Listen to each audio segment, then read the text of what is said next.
All right, gentlemen, we've been over the rules. Protect yourself at all times. On the fence. I'm on the fence. We don't need to talk about we left hook from Yaoundé came and landed on him, you know. Kings Court back in the building, 277 preview. Yes. Obasogi here, APL Mardi. We're in the building, Indeed. people. Let's go. Let's go. So, 2 out of the 3 of us have done our due diligence. I've been watching the Ultimate Fighter. I've done my homework, people. I apologise. The Ultimate Fighter. So, APL may drift in and out of this conversation. But, yeah, I got bored at the beginning, but I've got back into it. And we were saying off camera that, it's not gonna be light work for Amanda. And I'm saying that off the back of Pena is an amazing coach. Yeah. And I think that's going to give her that full perspective to make her actually more well-rounded and to go in with the confidence. Obviously, she's the champ. Obviously, she's beaten Amanda. But I just think from the coaching perspective as well, I think she's going to be taking her own advice in terms of what she's providing to her own fighters. And she's just going to go in like, I just think with that almost like Zen, like there's nothing you can bring to me that can trouble me kind of mindset. It's true. How do we see the decision ending different to last time? Like, what does Amanda need to do against Pena in this rematch? I'm trying to remember the first one. She stopped her when in what round? It was round 2. The second round, yeah. Right at the beginning. Yeah. Got her down, and remember the hooks weren't even in, and just choked her out. Yes. It was almost like an element of did she quit because the hooks weren't in. She just laid on top of her. Amanda was gassed out, had nothing left in the tank, and it was an easy finish for Pena. But I remember Amanda landed some heavy punches, didn't she? In the first round, Amanda pieced her up in the first round. That's the thing. And I think mid round she came back and she readjusted, and Pena came out and was piecing her up. She was piecing Amanda, and Amanda didn't want it at all. I remember her jab being effective. Pena's jab just kept it was snapping her head, stopping her in her tracks every time it landed. It's true. I think the only way it works probably is takedowns. But Pena's a wrestler though, and that's what she does. Yeah, I think Pena will probably be like, she's trying. So on the ground, that's it. I said it before. Like I think she's too much of a kryptonite for Amanda in terms of style. Do you know what I mean? Like the only way Amanda does it if she knocks her out, and of course Amanda's she's got a punch from like I don't know. From the gods or whatever, but that's the only way I see it going, because takedowns I don't think she's better than a thing on the ground. No. And even boxing wise, like you say, Penny showed us that the jab is effective. But that was for me. That came from nowhere. I did not expect Penny to have the upper hand at any point. She told anyone that would listen that that's what she was going to do. That's true, but how would I believe her? Why would I believe her? But Penny, she's not scared of the girl. Even through the Ultimate Fighter, she was not scared of the girl. But I think it will be a difficult one. I do think it will because. Nunes knows what she needs to do. She knows what she needs to avoid, and she knows what she needs to do to get her title back. But I fully agree. I think Julianna as a coach, she's different. She's different, and we were saying before, she's my new favourite person in the whole. What is she doing? Like, for the people who haven't watched, like, what makes her different? It's the mentality of it, and how she speaks to the people, even speak to her team before the fights, mid fights. Like, she'll just be there, like, okay, it's time to eat. It's time to eat. It's your chance. That's it. Take it. She's got what's yours. Take it. It's just these pep talks. And she speaks so much sense. Like straight away mid rounds. Rounds, okay, breathe straight away. Get your breathing, collect your breathing and stuff like that, and just makes so much of a difference. And they just talk sense in terms of I think they're honest with the fighters as well. And even during the fight, a lot of the times the coaches, you can't hear the coaches shouting. And again, it's in the apex, so you can hear it a bit more. But she's so vocal. She's like, okay, again, we like that again. All right, go for the takedown. And if like the last round and her fight is losing, she'll just be honest. She's like, literally, you've got to go for it. You've got to go for it. And she's just, trust me, the way she's so well spoken. She's a brilliant coach. You hear her. She's very vocal in comparison to I would say in comparison to Amanda's corner, you don't actually hear Amanda. It's like Amanda's team more making a noise, where from the Pena side, it's all Pena. It's her voice you hear above the other coaches as well. She's giving in the moment advice. The pep talks, like as Made said, are spot on. Yeah. And she's just, I think I saw an interview, I think it was possibly on MMA or one of the shows recently. Oh no, they were doing like round table with all the Ultimate Fighters. Yes, that was it. And she even said, like, I actually didn't want to care as much as I do, but once you're in that environment, I can't help but care for my fighters and almost adopt them as my own. And you can see that come out in her in terms of her passion. And she even said it like, this is going to be my career. I'm going to be a coach. Like, I've found my path. From this, I'm going to be a... And I was like, wow, that's a lot. To say that, I was like, that's amazing. Like, you've literally, you know, you've now got your contingency plan, which you're already kind of technically testing yourself in, and you're actually very good at it, where to the extent where you might, you know, I might even go as far as to say, in comparison to the other toughs, where this one's been actually very respectful between the two champs. There's been the two teams been super respectful. There's been none of this, you know, other stuff that usually happens that makes it a reality show. It's genuinely about the teams and the fighting. And I genuinely, like, maybe it's recency bias, but I go as far as to say she's potentially the best coach that's been on the show. Oh yeah, I think so. Honestly, hands down for me. Like, because she's actually coaching, where the others guys have just been the figureheads, and their team have been doing the coaching. Even when you see behind the scenes, she's the one. She was even saying that, like, I was dreading, like, I'm a female, what is it, bantamweight? She is. I didn't know how I was gonna train heavyweight men.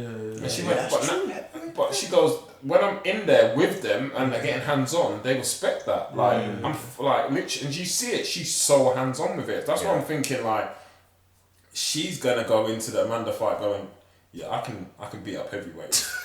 No, seriously, to that extent where, like who are you? Like, I've had heavyweights in my team, and my heavyweights beat up your heavyweights, which means I can technically beat up a heavyweight because I beat up your guy. So what you got? You know, I think her confidence levels. This has built her up beyond, and I think it's given her a great platform where when she comes out, not only because she's champ, I think genuinely, I think the crowd's going to be 50-50. I think if you've watched the old match fighter, you're going to be converting and be like, okay, forget the fact she's a champ. I actually like her. As a person. She's so likeable. That's the thing. And even with Amanda, like, everybody, because they get to pick the teams, everybody at the start, they wanted to be on Amanda's team. You can tell it. And there's maybe one that you're still a bit sour about it, sort of thing. But once they started training with her, they didn't care. They didn't care. And spoiler alert to people, I think I've already given the spoilers. But, you know, out of the 4 finalists, there's 3 of Team Nunes. 3 of Team Nunes there. So she's done, 3 of Team Pena. 3 of Team Pena. So she's done really good. And she's not scared of Amanda. We know that. But we knew that from the beginning. But this is just justifies it. Reaffirms it, solidifies it. But she can't throw an axe. That's one thing we learned. The axe throwing concept. She was pretty poor at that. She's bad. But it'll be interesting. It definitely won't be like the first one, but I think Pena wins. Yeah. Same way. Do you think? What stoppage? Yeah.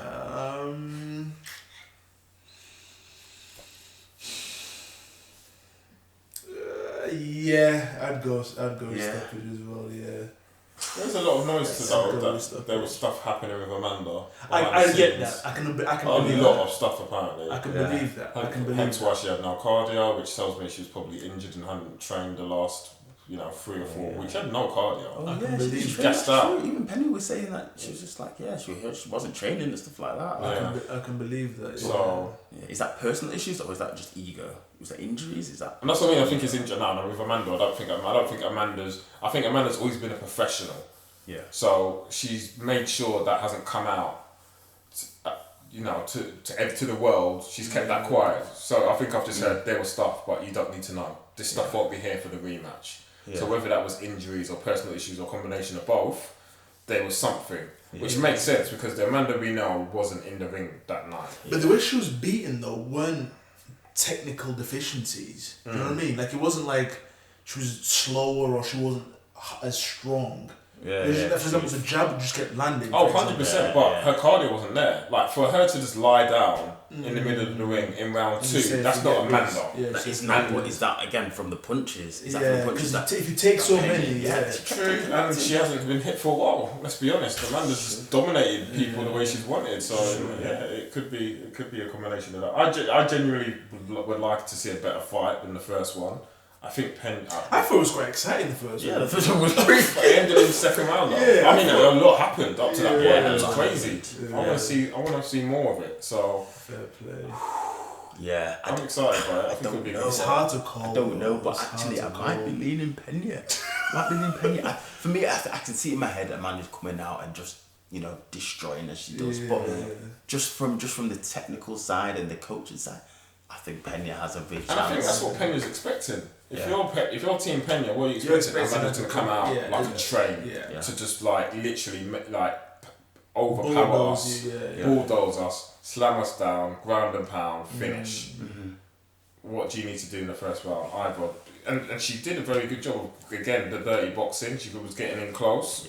Or do you keep the distance? You got a choice between the two, but just survive the first round almost. That would be the advice. Survive that first round because you know she's gonna come at you. You're the champ. Don't back down. It's true. So either survive it or you just meet her in the middle. Don't be surprised by whatever she brings. Yeah. So I think it's going to be fun. I think it's going to be interesting. I'm not going to lie, I'm leaning towards Pena because, like I said, I opened up and said I think that whole coaching dynamic is going to, I think, is strengthened, like iron sharpens iron. I think that's made her think, that's given her a bigger scope. Yeah. I think she's not just thinking like a fighter now. I think even, in difficult moments, she's going to be hearing, what would I advise my guy to do in this position? I think she's going to be hearing her own voice in her head the whole time. I think it's going to make it for a sick fight. And again, even from Tough, I haven't seen that much of Amanda in the show in general. Like it's almost like the spotlight's a lot of it is on Pena, and Pena is very vocal. Amanda hasn't been on the camera that much. If you think about it in comparison, I think Amanda hasn't really been on camera that much, and I don't know if that's a choice she's made or the producers have made, considering, let's be honest, like, when you talk about articulation and stuff, Pena knows how to put it together. Amanda less so, obviously English is definitely a second language. So I think that has something to do as with well it. with the coaches, I think so. Yeah, definitely. But yeah, Pena's, for me, he's just stolen all the shine from the show. Yeah. In a good way. That's true. And one of the things as well, Amanda's had some criticism of her coaching team actually. I think for one of the women's fights, they're saying that they were telling her basically just to do things to counteract the other fighters' offense rather than let her do her own game plan. let her do her own game plan. And one girl said to them, they came up to them and said, "Listen, I love you, I respect you and stuff like that, but I feel actually the game plan wasn't in my favour. You just tell me to, it's not how I fight. Yeah, you would tell me to, and stuff like that." So. Yeah, it's a bit of a tricky one, but it seems like we're all leaning towards Pena, even though, we know it's going to be a tough fight, but I think it'll be a good one. Yeah. Then, would that lead us on to the co-main event? Co-main. What is this, interim? Flyweight. Interim. Figueiredo is injured at the minute. Brandon Moreno. Oh, is he? Kai France. Well, we know where we stand here, but I don't know. Do we know where we stand Actually, here? I don't think we do. I like both of these guys. Where do you stand? I mean, I like both. City kickboxing, obviously. I mean, what are we doing here? I mean, yeah, okay. I love Moreno. I do. Babyface assassin, all of that. Yeah. But I love Kai France. I love seeing kickboxing. I don't want them to fight each other. I wanted both of them to fight Figueiredo, and I would support the guy against Figueiredo. But they fought him once before. I think maybe Moreno was, from what I remember and what I recall, maybe looked like he got the upper hand and stuff. It's the ground game of Moreno, I think, that will play a big part into this fight. Right. I think Kai France on the feet, he's very good. He's very fast, but Moreno's fast as well. That weight class, they're all fast, man. It's true. I can't call this one. Bullets in this weight class. That's it. Yeah. What are you thinking? don't know. Was the last Moreno fight was the one he lost, right? That's when he lost his title. Which I think it was close. I didn't think Figueiredo clearly won that. You know, it wasn't from my memory as well. Yeah. I don't know, it's tough to call, you know. His last 3 fights have been against Figueiredo. I've been against Figueiredo. No, for the last 3 fights of Moreno has been Oh, against yeah, Figueiredo. yeah. That's crazy. Yeah. It should be just a back and forth, which is fighting obviously the highest level guy in that division. Yeah. Whereas, who did Kai France fight last? He beat Askarov, who was this Before that, Cody smoked Cody. Smoked Cody. Yes. Yeah. You know? When Cody had gone down as well, wasn't he? He was the bigger Yeah, man. yeah. Smoked him. Cody Nochin. Cody Nochin. I used to love Cody. It's a tough fight though, you know. It is. It's a tough fight. It Tough is. fight. I don't know. I'm gonna sit on the fence on this one. For me, I got to take my bias away. I don't think Brandon can lose again. He can't lose another fight. I think Brandon wins it. I mean, you can. No, he can't. Man. He can't. I think Brandon. Yeah, I think Brandon's got way too much to lose by losing, which means he just for him he's got no choice. I think Kai can lose and still stay in the position he's in because he's jumped up the rankings quite quickly. Yeah. Yes, he's earned it, but he's done a very good job. Where Brandon's already at the top. I think they were going to fight again, no doubt, but this is a great excuse that Figueiredo's injured. Okay, this will be for interim. I think Brandon's going to take the interim. I just think he's going. I think he's his mindset's going to be on another level. He's because he's almost like I'm not starting at the back of the queue. I would have been fighting Figueiredo had he not been injured. Now I'm getting a belt, but. We can see that fight against those two just go on and on and on. This will be their fourth fight.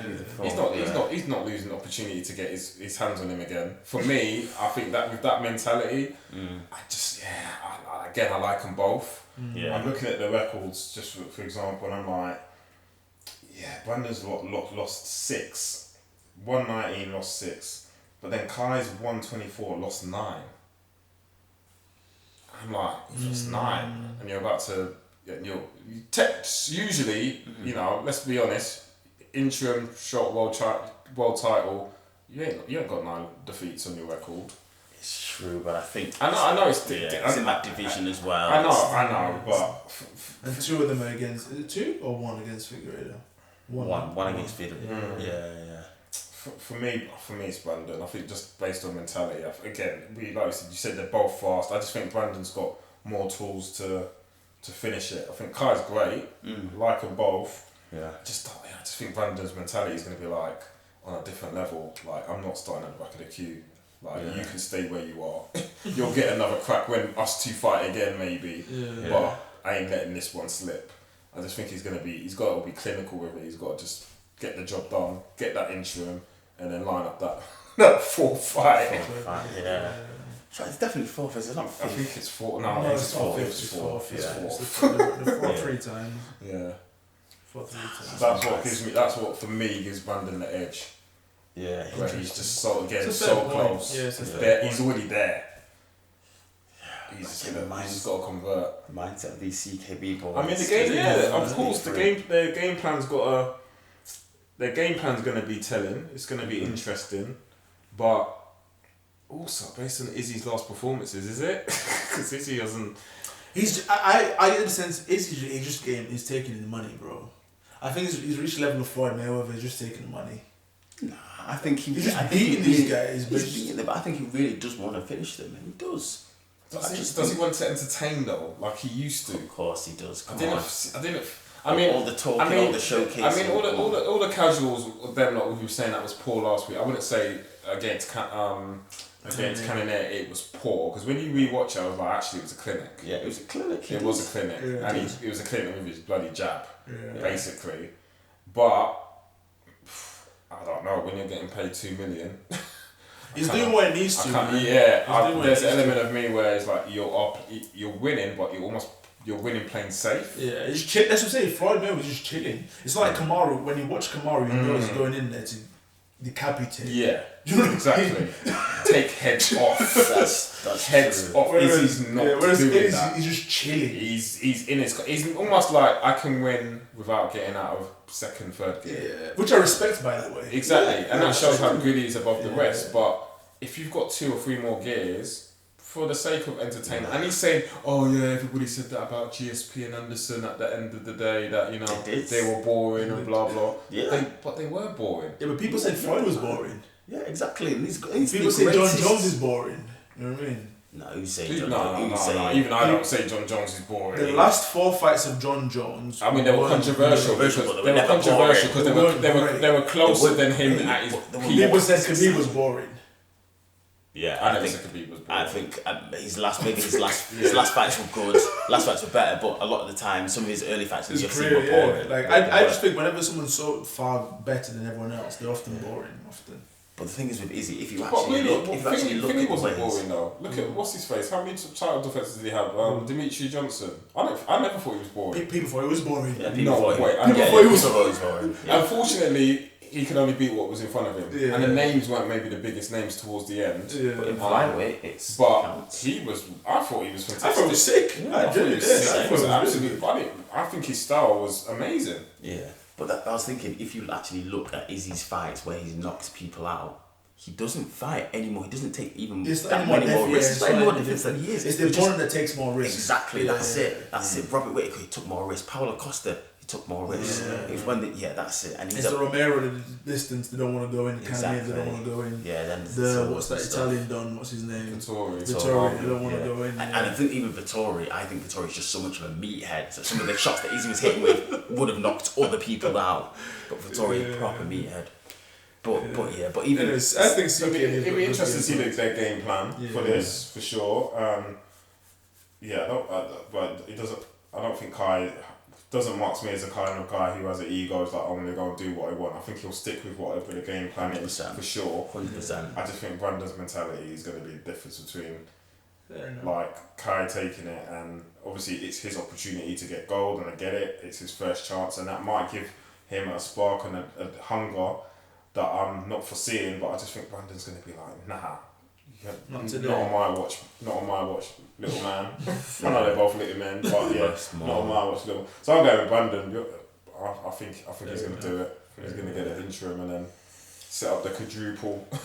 What do you call a 4-5? Is it just quadruple? Yeah, it's quadruple. Set up the quadruple, which will no doubt become a 5th because those 2 guys are just the best in the division, and as long as they keep scrapping at the velocity that they do, I think the UFC shouldn't even stop that. Let him go at it. Until somebody wins 3 in a row, it's not over. Someone wins 3 in a row, then you'll be like, yeah, you're done. You're the champ. Yeah. I think I'm gonna actually go with Kai Kara France. Yeah. I do. I think if it's based on mentality, I don't think we can put Moreno ahead. I really don't. If it's based on the technical skill, I think maybe I agree with you. I think Moreno probably has more ways to win, but I think Kai Kara France, I think he keeps it as much as possible on the feet, and I think he could stop him. Those boys are slick, man. Yeah. Those boys are slick. Yeah. What are we saying? Your final decision, APL? I don't know. I don't know. It's one of them ones. Whoever I say, I'm not saying with conviction. Yeah. So, that's true. Same. Let's have a look at the stats. Brandon's 28, Kai Kara France 29, and then 5'6". Ooh, Kai Kara France 5'3". Obviously same weight, 125. Reach, Brandon's Moreno 70 inches, Kai Kara France 69. So really nothing in the reach, but then 3 inches in the height. I think Brandon's got it. I think Moreno's got it. Based on being fact, younger and taller. No, the fact that he's been operating at that championship level. Yeah, but then Kai's fought good opposition as well. Yes. Like I said, I'm not saying with any conviction. Yeah. So it wouldn't surprise me if it goes either way. It wouldn't surprise me at all. Whereas Pena, I'm going for Pena to win. Yeah. Fair Is dues. that all three of us for Pena? Yeah. That's all three of us. Ooh, so no doubt Amanda will win. Yeah, that's it. Sums it up, man. It's gonna win. There we go. But both of these flyweights are both Cejudo's children, you know. So both on that Ultimate Fighter when Cejudo was the coach, sort of thing, and he doesn't really like both of them. But Cejudo, King of Cringe, he's coming back. Is he? He started the USADA course. He's been in USADA for the last few months. He's been tested about 3 times, something like that. I don't think he's not going to go back to flyweight, but bantamweight, and then he wants obviously. He was calling everyone out the other night when they were fighting. He called out Volk. He called it Volk. He called it Sugar Shane, as I call him now. Sugar Shane. He called out Sugar Shane. Another thing I've noticed, Sugar Sean is a bit of a pussy, I must say. Like in person, when fighters pull up on him, he's a different mentality, and then he goes off in interviews and starts talking smack.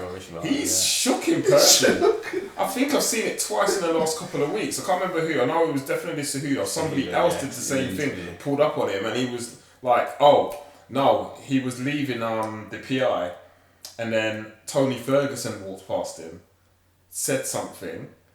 His eye, he looked like deer in headlights, and then imagine Ferguson. So Tony Ferguson saw the cameras, saw Sugar Shane just outside, walked out with a bag to say something to him, to then walk back in the building. I was like, only Tony Ferguson. And then I clocked. I went, hold on a minute. Tony Ferguson left that building to go back into the same building, but he said something along the lines of, I can't remember, but I think Sugar Sean historically must have said something about Khabib or something, and then Tony Ferguson just like jokingly threatened him, like, and then walked past him, and Sugar was shook.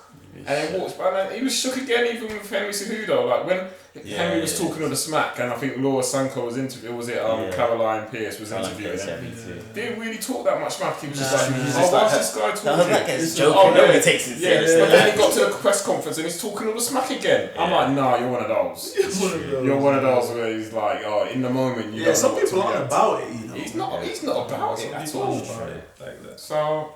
But he's a fighter at the end of the Hey, day. Pete Young's gonna kill him. I'm sorry. I'm sorry. I don't know I don't know why the UFC have set that one up.